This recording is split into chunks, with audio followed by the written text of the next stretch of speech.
Mid ನೈಟಲ್ಲಿ 2 ಗಂಟೆ 3 ಗಂಟೆಯಲ್ಲಿ ಯಾವುದೋ ನ್ಯೂಸೆನ್ಸ್ ಏನು ಆಗಿಲ್ಲ. First point. ಎರಡನೇದು, ಅವಾಗ ಜನನೂ ಯಾರೂ ಇರೋದು ಇಲ್ಲ. ಅವತ್ತು ಗಾಡಿ ತೊಗೊಂಡು ಡ್ರೈವರು ಆ್ಯಕ್ಚುಲಿ ಒಂದು ವರ್ಕ್ಶಾಪಲ್ಲಿ ಸರ್ವಿಸಲ್ಲಿ ಇರುತ್ತೆ ಗಾಡಿ ತೊಗೊಂಡು. ಆ್ಯಕ್ಚುಲಿ ಅದು ಅವರು first of all Ricky Rai ಅವ್ರದ್ದು ನೀವು ತೋರಿಸಿದ್ದೀರಾ. ರಿಕ್ಕಿ ರೈ ಅವರು ಗಾಡಿ ಡ್ರೈವ್ ಮಾಡ್ಕೊಂಡು ಬಂದು ಈ ಥರ ಎಲ್ಲ ಆಯಿತು ಅನ್ನೋ. ಡ್ರೈವರ್ ಕಾರ್ ತೊಗೊಂಡು ಬರಬೇಕಾದ್ರೆ ಆದಂಥ ಒಂದು ಇನ್ಸಿಡೆಂಟ್ ಅಷ್ಟೇ ಅದು. ರಿಕ್ಕಿ ರೈ ಅವರಿಂದ ಆಗಿರೋಂಥದ್ದಲ್ಲ. ಸೊ ನಾನು ರಿಕ್ವೆಸ್ಟ್ ಮಾಡ್ಕೊಳ್ಳೋದು ಏನಂದರೆ, ರಿಕ್ಕಿ ರೈ ಅವರಿಂದ ಆಗಿದೆ ಅಂತ ದಯವಿಟ್ಟು ಹೇಳಬೇಡಿ. ಆ್ಯಕ್ಚುಲಿ ಗಾಡಿ ಓಡಿಸೋದೇ ಡ್ರೈವರು. ಸೊ ಡ್ರೈವರ್ ಗಾಡಿ ಓಡಿಸ್ತಾ ಇದ್ರು ಅವರು. ಸೊ ಅವ್ರ ಜೊತೆಗೆ ಬರ್ತಾ ಇದ್ರು. ಆಗಿದೆ. ಜೊತೆಲಿದ್ರು ಕಾರಲ್ಲಿ ಖಂಡಿತ ಇದ್ರು. ಈಗ ಇಲ್ಲ ಅಂತ ಹೇಳೋಕ್ಕಾಗಲ್ಲ. ಇಲ್ದಿರೋದನ್ನ ನಾನು ಇಲ್ಲ ಅಂತ ಹೇಳಿದ್ರೆ ತಪ್ಪಾಗತ್ತೆ. ಗಮನಕ್ಕೆ ಬರದೇ ಆ ರೀತಿ ಡ್ರಿಫ್ಟಿಂಗ್ ಮಾಡ್ದ ಕಾರ್ ಡ್ರೈವರು ಅಂತ. ಸರ್ ಗಮನ ಪ್ರಶ್ನೆ ಅಲ್ಲ ಸರ್. ಸಮ್ಟೈಮ್ಸ್ ಬ್ರೇಕ್ ಹೊಡೆದಾಗ ಗಾಡಿ ಗಮನಕ್ಕೆ ಬಂದೇ ಆಕ್ಸಿಡೆಂಟ್ ಮಾಡೋಲ್ಲ ಯಾರು. ಗಮನಕ್ಕೆ ಬಂದು ತೊಗೊಂಡಾಗ ಯಾರಿಗೂ ಗುದ್ದೋಲ್ಲ. ಗಮನಕ್ಕೆ ಬಂದು ಎಲ್ಲ ಬಂದು ಯಾರು ಇಂಟೆನ್ಷನ್ಲಿ ಮಾಡೋಲ್ಲ. ಬ್ರೇಕ್ ಹೊಡೆದಾಗ ಅಲ್ಲಿ ಸ್ಕಿಡ್ ಆಗಿದೆ. ಫಸ್ಟ್ ಅಲ್ಲಿ ರೋಡ್ ಸರಿ ಮಾಡೋಕ್ಕೆ ಹೇಳಿ. ಅದೇನಾಗಿದೆ, ಅಲ್ಲಿ ರೋಡೆಲ್ಲ ಸ್ವಲ್ಪ ಮರಳೆಲ್ಲ ಇದ್ದಾಗ ಬ್ರೇಕ್ ಹೊಡೆದಾಗ ಅದು ಸ್ಕಿಡ್ ಆಗ್ತದೆ. ಅದು ಮೊನ್ನೆ ತಾನೇ ರೋಡ್ ಅದು ರೆಡಿ ಮಾಡಿದ್ದಾರೆ. ಸೊ ಹಂಗೆ ಆಗಿದೆ ಅಷ್ಟೇ. ಅದನ್ನು ಬಿಟ್ಟರೆ ಅದೇನು ದೊಡ್ಡ ಇದಾಗ ಆಗಿಲ್ಲ. ಜೊತೆಗೆ ಆಗಿದಷ್ಟೇ ಇಮಿಡಿಯೇಟ್ಲಿ ಗಾಡಿ ಕರೆಕ್ಟಾಗಿ ತೊಗೊಂಡು ಕರೆಕ್ಟಾಗಿ ರೋಡಲ್ಲಿ ಡ್ರೈವರ್ ಹೋಗಿದ್ದಾನೆ. ಅವ್ನ ಟ್ಯಾಲೆಂಟಿಗೆ ನಾವು ಅಪ್ರಿಷಿಯೇಟ್ ಮಾಡಬೇಕು, ಆಯಿತಾ. ಸೊ ನನ್ನ ಪ್ರಕಾರ ಟ್ಯಾಲೆಂಟ್ಗೆ ಅಪ್ರಿಷಿಯೇಟ್. ಆಕ್ಸಿಡೆಂಟಲ್ಲಿ ಆಗಿರುತ್ತದೆ ಅದಷ್ಟೇ. ಎಷ್ಟೋ ದಿವಸದಿಂದ ರೀಸೆಂಟಾಗಿ ಅವರು ರಷ್ಯಾದಲ್ಲಿ ಬಂದಿದ್ದೇ ಅವ್ರು ಇನ್ನೂ 2 ದಿವಸ ಆಗಿದೆ ಅಷ್ಟೇ. 2 ದಿವಸ ಆಗಿದೆ. ಅದಕ್ಕೆ ಇವರು 3 ಅವರ್ ಕೂರಿಸ್ಕೊಂಡು ಇಷ್ಟೊತ್ತು ಒಂಥರ ಹಿಂಸೆ ಕೊಟ್ಕೊಂಡು ಇಷ್ಟೊಂದು ಎಷ್ಟು ಆಕ್ಸಿಡೆಂಟ್ ಕೇಸ್ಗಳಲ್ಲಿ ನಾನೇ ಒಂದು ಪ್ರಶ್ನೆ ಮಾಡ್ತೀನಿ. ಎಷ್ಟು ಕೇಸ್ಗಳಲ್ಲಿ ಇದೇ ಥರ ಎಲ್ಲರನ್ನೂ ಕರೆಸ್ಕೊಂಡು ಡ್ರಿಫ್ಟಿಂಗ್ ಮಾಡೋದಾಗಿರ್ಬೋದು, ವೀಲಿಂಗ್ ಮಾಡೋದಾಗಿರ್ಬೋದು, ಅಥವಾ ಎಷ್ಟೊಂದು ಇಡೀ MG ರೋಡು, ಬ್ರಿಗೇಡ್ ರೋಡಲ್ಲಿ ಇವಾಗ ರಂಜಾನ್ ದಿವಸ ರಾತ್ರಿ ಎಲ್ಲ ಗಾಡಿಗಳು ಹಂಗೆ ಓಡಾಡ್ತು. ಎಲ್ಲ ಗಾಡಿಗಳು, ಎಷ್ಟು ಗಾಡಿಗಳು ಹಂಗೆ ಮಾಡಿದ್ರು, ಯಾರು ಮಾಡಿದ್ರು ಅನ್ನೋದು ನಿಮಗೆ ಗೊತ್ತಿದೆ ಬಿಡಿ, ನಾನು ಹೇಳೋದು ಬೇಡ, ಆಯಿತಾ. ಫಸ್ಟ್ ಆಫ್ ಆಲ್ ಕೇಸೇ ರಿಜಿಸ್ಟರ್ ಆಗೋಲ್ಲ. ಅಲ್ಲೇ ಗಾಡಿ ನಡೀತಾರೆ, ಅಲ್ಲೇ ಒಂದು ಫೈನ್ ಹಾಕ್ತಾರೆ, ಗಾಡಿನ ಬಿಟ್ಟು ಕಳಿಸ್ತಾರೆ. ಬಟ್ ಸ್ಪೆಷಲಿ ಈ ಕೇಸಿಗೆ ಮಾತ್ರನೇ ಯಾಕೆ FIR ಹಾಕಿದ್ರು, ಯಾಕೆ ಅವ್ರನ್ನ ಕೋರ್ಟ್ ತನಕ ಅಲ್ಸಿದ್ರು, ಯಾಕೆ ಇಷ್ಟೊಂದು ಅವ್ರಿಗೆ ಮಾನ್ಯತೆ ಕೊಟ್ಟು ಅಷ್ಟೊಂದು ಅವ್ರಿಗೆ ತೊಂದರೆ ಕೊಡಬೇಕು ಅನ್ನೋ. ಅವ್ರು ಬಂದಾಗೆಲ್ಲ ಇಂಡಿಯಾಗೆ ಬಂದು ಒಂದು 2 ದಿವಸ ಆಗಿರುತ್ತೆ. ಏನೋ ಮಾಡಿದ್ರೆ ಸಾಕು ರಿಕ್ಕಿ ರೈ ಮೇಲೆ ಟಾರ್ಗೆಟ್ ಮಾಡ್ತಾರೆ. ಅದು ಉದ್ದೇಶ ನನಗೆ ಇವತ್ತಿಗೂ ಅರ್ಥ ಆಗ್ತಾ ಇಲ್ಲ. ರಿಕ್ಕಿ ರೈ ಮೇಲೆ ಯಾಕೆ ಇಷ್ಟು ಟಾರ್ಗೆಟ್ ಮಾಡ್ತೀರಾ ಅಂತ. ಒಂದನ್ನು ಅರ್ಥ ಮಾಡ್ಕೊಳ್ಳಿ ಸರ್. ಅವ್ರು ಬಂದಿದ್ದಾರೆ ಕಾನೂನು ಇವಾಗ ಒಂದು ಸಿಗ್ನಲ್ ಜಂಪ್ ಮಾಡಿದ್ರೆ, ಈಗ ನೀವೇ ಮಾಧ್ಯಮದವ್ರು ಫಾಸ್ಟಾಗಿ ಹೋಗ್ಬೇಕಾದ್ರೆ ಸಿಗ್ನಲ್ ಜಂಪ್ ಮಾಡ್ಕೊಂಡು ನ್ಯೂಸ್ ಮಾಡೋಕೆ ಹೋಗ್ತಾ ಇರ್ತೀವಿ. ಸರ್ ಸಿಗ್ನಲ್ ಜಂಪ್ ಮಾಡಿರೋದಕ್ಕೆ ಫೈನ್ ಹಾಕ್ಬೇಕು, ಕರೆಕ್ಟಾ? ಅಷ್ಟೇ. ಅಕಸ್ಮಾತ್ ಯಾರನ್ನ ನಮ್ಮ ಡ್ರೈವರ್ ಇವಾಗ ಡ್ರಿಫ್ಟಿಂಗ್ ಆಗಿದೆ ಅಂತ ಇವ್ರು ಹೇಳ್ತಾರೆ, ನಾವು ಆಕಸ್ಮಿಕವಾಗಿ ಬ್ರೇಕ್ ಹೊಡೆದು ಆಗಿರೋಂಥದ್ದು ಓಕೆ. ಈಗ ಅದು ತಪ್ಪು ಅನ್ನೋದೇ ಆದರೆ ಅದಕ್ಕೆ ಸಂಬಂಧಪಟ್ಟಂಗೆ ಒಂದು ಫೈನ್ ಕೇಸ್ ಅಷ್ಟೇ ಇದು ಸರ್. 1000 ರೂಪಾಯಿ ಫೈನ್ ಕೇಸ್ ಅಷ್ಟೇ. ಸರ್ ತಾವು ಟಾರ್ಗೆಟ್ ಅಂತ ಹೇಳಿದ್ರಿ, ಯಾರು ಟಾರ್ಗೆಟ್? ಅಲ್ಲಲ್ಲ, ಹಂಗಲ್ಲ. ಟಾರ್ಗೆಟ್ ಅಂದ್ರೆ ಯಾಕೆ ಇವ್ರಿಗೆ ಇಷ್ಟೊಂದು ಮಾನ್ಯತೆ ಕೊಡ್ತೀರಾ ಅಂತ ನನ್ನ ಪ್ರಶ್ನೆ ಇಷ್ಟೇ. ಈ ಕೇಸ್ಗೆ ಇಷ್ಟೊಂದು ಮಾನ್ಯತೆ ಕೊಡಬೇಡಿ. ಎಷ್ಟೊಂದು ನೀವು ಎಲ್ಲ ಕೇಸಲ್ಲೂ ಹಂಗೆ ಮಾಡ್ತಾ ಇದ್ದೀರಾ.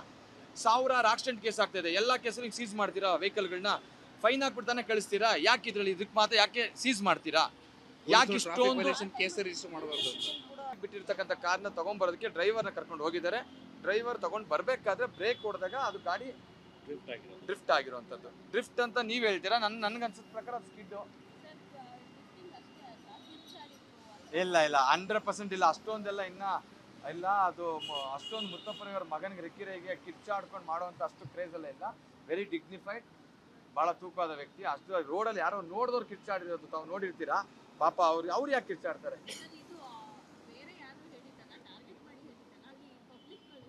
ಇಲ್ಲ ಅಲ್ಲ, ಪಬ್ಲಿಕ್ ಯಾರು ಬಂದು ಹೇಳಿದ್ರು ಅಂತ ನಿಮ್ಮ ಮುಂದೆ ಬಂದು ಹೇಳಿದ್ರು, ಒಬ್ಬರನ್ನೇ ಬಂದು ಹೇಳ್ತೀವಿ. ಬೇಲ್ ಸೆಕ್ಷನ್ ಆಗಿದೆ. ಹೌದು, ಬೇಲು ತೊಗೊಂಡಿದ್ದೀವಿ ಕೋರ್ಟಲ್ಲಿ. ಬೇಲ್ ಯಾಕೆ ಕೊಟ್ಟು ಒಂದು ಮಾಡೇ ಇಲ್ದಿರೋದಕ್ಕೆ ಅವರು ಒಬ್ಬ ಓನರ್ ಆಗಿ ಡ್ರೈವರ್ ಕೂಡ ಬೇಲ್ ತೊಗೊಂಡಿದ್ದಾರೆ. ಅಂಡ್ ಇವರು ಕೂಡ ಬೇಲ್ ತೊಗೊಂಡಿದ್ದಾರೆ. ಸರ್ ರಿಜಿಸ್ಟ್ರೇಷನ್ ಬಗ್ಗೆ ಮತ್ತೆ ರೋಡ್ ಟ್ಯಾಕ್ಸ್ ಬಗ್ಗೆ ಎಲ್ಲ ಕರೆಕ್ಟ್ ಇದೆ, ಪರ್ಫೆಕ್ಟ್ ಇದೆ. ಡಾಕ್ಯುಮೆಂಟ್ಸ್ ಕೂಡ ಕೊಟ್ಟಿದ್ದೀವಿ. ಡ್ರೈವರ್ ಯಾರು ಅಂತ ಹೇಳ್ಬೋದು ಸರ್? ಹೆಸರು ಹೇಳ್ಬೋದು? ಬೇಡ ಸರ್, ಯಾಕೆ ಪಾಪ ಅವ್ರಿಗೆ, ಯಾಕೆ ಡ್ರೈವರ್ಗೋಸ್ಕರ ಯಾಕೆ ಪಾಪ ಅವ್ರೇನೋ ಹೊಟ್ಟೆಪಾಡಿ ಜೀವನ ನಡೆಸ್ತಿರ್ತಾರೆ. ಒಂದು ಮಾಡಿಬಿಟ್ಟು ಇವತ್ತು ಅವನು ಕೆಲಸ ಕಳ್ಕೊಳ್ಳೋ ಸ್ಥಿತಿಗೆ ಬಂದಿದ್ದಾನೆ. ಸೊ ಇದು ದೊಡ್ಡದು ಮಾಡೋದ್ರಿಂದ ಆತ ಕೆಲಸ ಕಳ್ಕೊಳ್ಳೋಂಥ ಸ್ಥಿತಿ. ಸೊ ಅದಾಗಬಾರ್ದು. ಪಾಪ ಅವ್ರೇನಾದರೂ ಏನೋ ಆಕಸ್ಮಿಕವಾಗಿ ಆಗಿರೋದ್ರಿಂದ ಕ್ಷಮಿಸ್ಬಿಟ್ಟು ರಿಕ್ಕಿಯವರು ಅವ್ರಿಗೇನು ಇಟ್ಕೊಳ್ಬೇಕಷ್ಟೇ. ಮಿಡ್ ನೈಟಲ್ಲಿ 2 ಗಂಟೆ 3 ಗಂಟೆಯಲ್ಲಿ ಯಾವುದೋ ನ್ಯೂಸೆನ್ಸ್ ಏನು ಆಗಿಲ್ಲ. First point. ಎರಡನೇದು, ಅವಾಗ ಜನನೂ ಯಾರೂ ಇರೋದು ಇಲ್ಲ. ಅವತ್ತು ಗಾಡಿ ತೊಗೊಂಡು ಡ್ರೈವರು ಆ್ಯಕ್ಚುಲಿ ಒಂದು ವರ್ಕ್ಶಾಪಲ್ಲಿ ಸರ್ವಿಸಲ್ಲಿ ಇರುತ್ತೆ ಗಾಡಿ ತೊಗೊಂಡು. ಆ್ಯಕ್ಚುಲಿ ಅದು ಅವರು first of all Ricky Rai ಅವ್ರದ್ದು ನೀವು ತೋರಿಸಿದ್ದೀರಾ. ರಿಕ್ಕಿ ರೈ ಅವರು ಗಾಡಿ ಡ್ರೈವ್ ಮಾಡ್ಕೊಂಡು ಬಂದು ಈ ಥರ ಎಲ್ಲ ಆಯಿತು ಅನ್ನೋ. ಡ್ರೈವರ್ ಕಾರ್ ತೊಗೊಂಡು ಬರಬೇಕಾದ್ರೆ ಆದಂಥ ಒಂದು ಇನ್ಸಿಡೆಂಟ್ ಅಷ್ಟೇ ಅದು. ರಿಕ್ಕಿ ರೈ ಅವರಿಂದ ಆಗಿರೋಂಥದ್ದಲ್ಲ. ಸೊ ನಾನು ರಿಕ್ವೆಸ್ಟ್ ಮಾಡ್ಕೊಳ್ಳೋದು ಏನಂದರೆ, ರಿಕ್ಕಿ ರೈ ಅವರಿಂದ ಆಗಿದೆ ಅಂತ ದಯವಿಟ್ಟು ಹೇಳಬೇಡಿ. ಆ್ಯಕ್ಚುಲಿ ಗಾಡಿ ಓಡಿಸೋದೇ ಡ್ರೈವರು. ಸೊ ಡ್ರೈವರ್ ಗಾಡಿ ಓಡಿಸ್ತಾ ಇದ್ರು ಅವರು, ಸೊ ಅವ್ರ ಜೊತೆಗೆ ಬರ್ತಾ ಇದ್ರು, ಆಗಿದೆ. ಜೊತೆಲಿ ಇದ್ರು ಕಾರಲ್ಲಿ ಅವ್ರು ಖಂಡಿತ ಇದ್ರು. ಈಗ ಇಲ್ಲ ಅಂತ ಹೇಳಕ್ಕಾಗಲ್ಲ, ಇಲ್ದಿರೋದನ್ನ ನಾನು ಇಲ್ಲ ಅಂತ ಹೇಳಿದ್ರೆ ತಪ್ಪಾಗತ್ತೆ. ಗಮನಕ್ಕೆ ಬರದೇ ರೀತಿ ಡ್ರಿಫ್ಟಿಂಗ್ ಮಾಡ್ದ ಕಾರ್ ಡ್ರೈವರ್ ಅಂತ. ಸರ್ ಗಮನ ಪ್ರಶ್ನೆ ಅಲ್ಲ ಸರ್, ಸಮ್ಟೈಮ್ಸ್ ಬ್ರೇಕ್ ಹೊಡೆದಾಗ ಗಾಡಿ ಗಮನಕ್ಕೆ ಬಂದೇ ಆಕ್ಸಿಡೆಂಟ್ ಮಾಡೋಲ್ಲ ಯಾರು, ಗಮನಕ್ಕೆ ಬಂದು ತಗೊಂಡಾಗ ಯಾರಿಗೂ ಗುದ್ದೋಲ್ಲ, ಗಮನಕ್ಕೆ ಬಂದು ಎಲ್ಲ ಬಂದು ಯಾರು ಇಂಟೆನ್ಷನ್ಲಿ ಮಾಡೋಲ್ಲ. ಬ್ರೇಕ್ ಹೊಡೆದಾಗ ಅದು ಸ್ಕಿಡ್ ಆಗಿದೆ. ಫಸ್ಟ್ ಅಲ್ಲಿ ರೋಡ್ ಸರಿ ಮಾಡಕ್ಕೆ ಹೇಳಿ, ಅದೇನಾಗಿದೆ ಅಲ್ಲಿ ರೋಡೆಲ್ಲ ಸ್ವಲ್ಪ ಮರಳೆಲ್ಲ ಇದ್ದಾಗ ಬ್ರೇಕ್ ಹೊಡೆದಾಗ ಅದು ಸ್ಕಿಡ್ ಆಗ್ತದೆ. ಅದು ಮೊನ್ನೆ ತಾನೇ ರೋಡ್ ಅದು ರೆಡಿ ಮಾಡಿದ್ದಾರೆ. ಸೊ ಹಂಗೆ ಆಗಿದೆ ಅಷ್ಟೇ, ಅದನ್ನ ಬಿಟ್ಟರೆ ಅದೇನು ದೊಡ್ಡ ಇದಾಗ ಆಗಿಲ್ಲ. ಜೊತೆಗೆ ಆಗಿದಷ್ಟೇ ಇಮಿಡಿಯೇಟ್ಲಿ ಗಾಡಿ ಕರೆಕ್ಟಾಗಿ ತೊಗೊಂಡು ಕರೆಕ್ಟಾಗಿ ರೋಡಲ್ಲಿ ಡ್ರೈವರ್ ಹೋಗಿದ್ದಾನೆ, ಅವ್ನ ಟ್ಯಾಲೆಂಟಿಗೆ ನಾವು ಅಪ್ರಿಷಿಯೇಟ್ ಮಾಡಬೇಕು, ಆಯಿತಾ.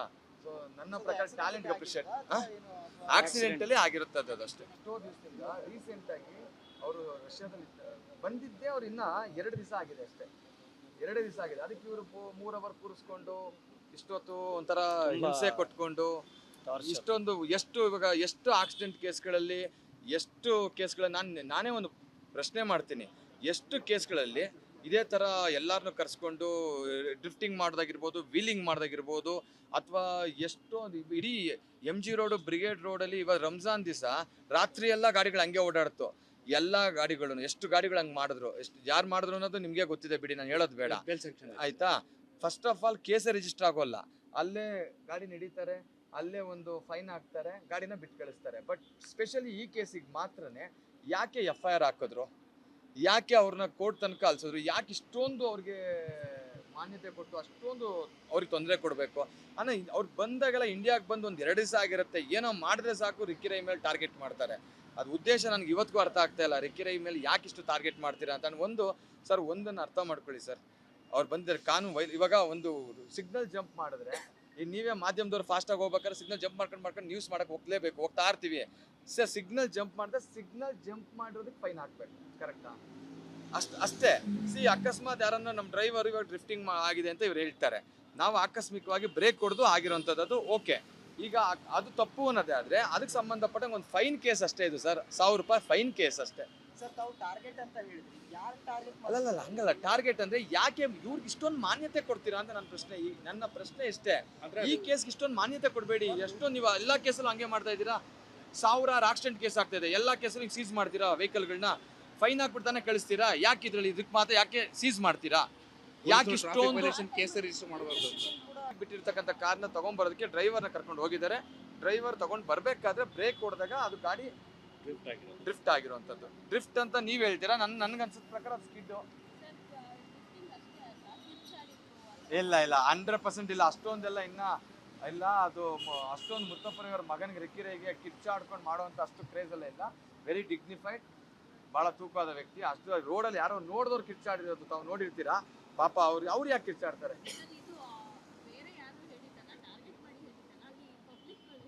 ಇಲ್ಲ ಅಲ್ಲ, ಪಬ್ಲಿಕ್ ಯಾರು ಬಂದು ಹೇಳಿದ್ರು ಅಂತ ನಿಮ್ಮ ಮುಂದೆ ಬಂದು ಹೇಳಿದ್ರು, ನಾವು ಒಬ್ಬರನ್ನೇ ಬಂದು ಹೇಳ್ತೀವಿ. ಬೇಲ್ ಸೆಕ್ಷನ್ ಆಗಿದೆ. ಹೌದು, ಬೇಲು ತೊಗೊಂಡಿದ್ದೀವಿ ಕೋರ್ಟಲ್ಲಿ. ಬೇಲು ತೊಗೊಂಡು ಬೇಲ್ ಯಾಕೆ ಕೊಟ್ಟು ಒಂದು ಮಾಡೇ ಇಲ್ದಿರೋದಕ್ಕೆ ಅವರು ಒಬ್ಬ ಓನರ್ ಆಗಿ ಡ್ರೈವರ್ ಕೂಡ ಬೇಲ್ ತೊಗೊಂಡಿದ್ದಾರೆ, ಆ್ಯಂಡ್ ಇವರು ಕೂಡ ಬೇಲ್ ತೊಗೊಂಡಿದ್ದಾರೆ. ಸರ್ ರಿಜಿಸ್ಟ್ರೇಷನ್ ಬಗ್ಗೆ ಮತ್ತೆ ರೋಡ್ ಟ್ಯಾಕ್ಸ್ ಬಗ್ಗೆ ಎಲ್ಲ ಕರೆಕ್ಟ್ ಇದೆ, ಪರ್ಫೆಕ್ಟ್ ಇದೆ, ಡಾಕ್ಯುಮೆಂಟ್ಸ್ ಕೂಡ ಕೊಟ್ಟಿದ್ದೀವಿ. ಡ್ರೈವರ್ ಯಾರು ಅಂತ ಹೇಳ್ಬೋದು ಸರ್, ಹೆಸರು ಹೇಳ್ಬೋದಾ? ಬೇಡ ಸರ್, ಯಾಕೆ ಪಾಪ ಅವ್ರಿಗೆ, ಯಾಕೆ ಡ್ರೈವರ್ಗೋಸ್ಕರ ಯಾಕೆ ಪಾಪ ಅವ್ರೇನೋ ಹೊಟ್ಟೆಪಾಡಿಗೆ ಜೀವನ ನಡೆಸ್ತಿರ್ತಾರೆ. ಒಂದು ಮಾಡಿಬಿಟ್ಟು ಇವತ್ತು ಅವನು ಕೆಲಸ ಕಳ್ಕೊಳ್ಳೋ ಸ್ಥಿತಿಗೆ ಬಂದಿದ್ದಾನೆ. ಸೊ ಇದು ದೊಡ್ಡದು ಮಾಡೋದ್ರಿಂದ ಆತ ಕೆಲಸ ಕಳ್ಕೊಳ್ಳೋಂಥ ಸ್ಥಿತಿ. ಸೊ ಅದಾಗಬಾರ್ದು. ಪಾಪ ಅವ್ರೇನಾದರೂ ಏನೋ ಆಕಸ್ಮಿಕವಾಗಿ ಆಗಿರೋದ್ರಿಂದ ಕ್ಷಮಿಸ್ಬಿಟ್ಟು ರಿಕ್ಕಿಯವರು ಅವ್ರು ಏನೋ ಇಟ್ಕೊಳ್ಬೇಕಷ್ಟೇ.